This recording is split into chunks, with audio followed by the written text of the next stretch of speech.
এটা ছিল স্বপ্ন, কিন্তু আগামী 12 ডিসেম্বর কুশমন্ডি থানার পরিচালনায় একটি ম্যারাথন রেসের আয়োজন করা হয়েছে। ছেলেদের জন্য 10.5 কিলোমিটার এবং মেয়েদের জন্য 5 কিলোমিটার।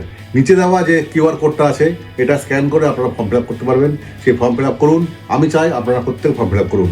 সেই ম্যারাথন রেসে আমি থাকবো, আপনি থাকবেন তো?